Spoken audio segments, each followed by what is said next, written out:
You're about to watch a Trains Newswire video. If you enjoy what you see, consider watching some of our other full-length videos.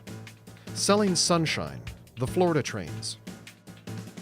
Locomotive 2017, a video companion to our best-selling annual issue. Big Steam is back. All of these and more are available from our website, kalmbachhobbystore.com.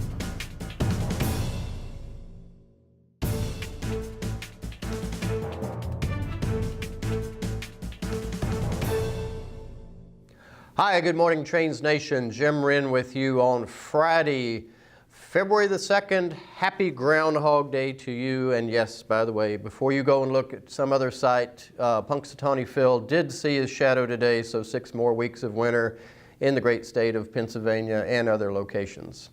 Today's episode of Trains Newswire is brought to you by our Hotspots magazine. Be sure and pick up a copy and take it with you as you wander about the country this year looking for great railroad action. Steve Sweeney is in the field today, so Steve, we hope you're staying warm out there. It is bitterly cold in Wisconsin and also quite a bit of the rest of the country. Quite a bit of news this week, already more than 30 stories posted, more coming up today. Brian Schmidt's in charge of Newswire today, and he'll be getting those out. A couple of interesting stories that I noted this week. First, there was an Amtrak special taking a congressional delegation from Washington, D.C. to the famed resort hotel at White Sulphur Springs, West Virginia called Greenbrier. And they hit a trash truck that darted out in front of the train at a signaled grade crossing. Unfortunately, one of the folks on the trash truck perished. There were a couple of folks in the Congressional delegation that were injured, and you can read more about the details on that on our Newswire item about that as well. Out west, the BNSF Railway released its capital spending plan for this year. They'll be spending $3.3 billion on the railroad this year, which is actually the same as last year. Most of it will be for maintenance and upkeep of the railroad, so not a whole lot of new sidings or locomotives, but anyway, some improvement there on BNSF. We're always glad to see those capital spending reports come in. In Amtrak news, the railroad hauled the Wisconsin Talgo set that's been stored at Beech Grove shops ever since those train sets were built for a railroad, for an expansion project that never took place here in Wisconsin. They hauled that locomotive set and passenger cars out to the AAR test track in Pueblo, Colorado for testing this week. And we hear eventually those may go to the Pacific Northwest to replace the Talgo set that was destroyed in the wreck of Cascades 501 late last year. More on that, and you can actually see a video whenever you go to Trains Newswire on that one.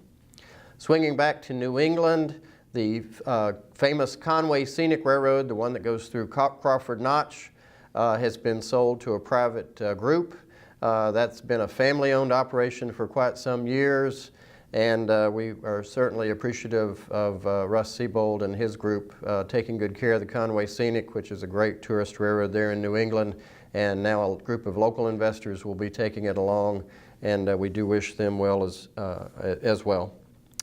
Down in Florida, railroad industry groups are teaming together to try to spread the word about safety around the new Brightline passenger train. There's been a lot of controversy about that because they've had a couple of pedestrian fatalities, and the Rail Passenger Association, the old NARP, and APTA, and also the AAR are out spreading the word about railroad safety in the Palm Beach to Fort Lauderdale corridor. So be sure and check that out.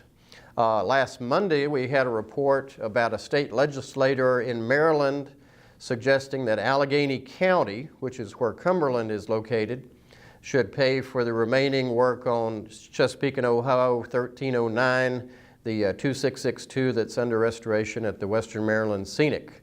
So that proposal's been put on the table. That railroad needs about $500,000 to finish that locomotive, and then we get a nice big Malley to run there in the mountains just west of Cumberland.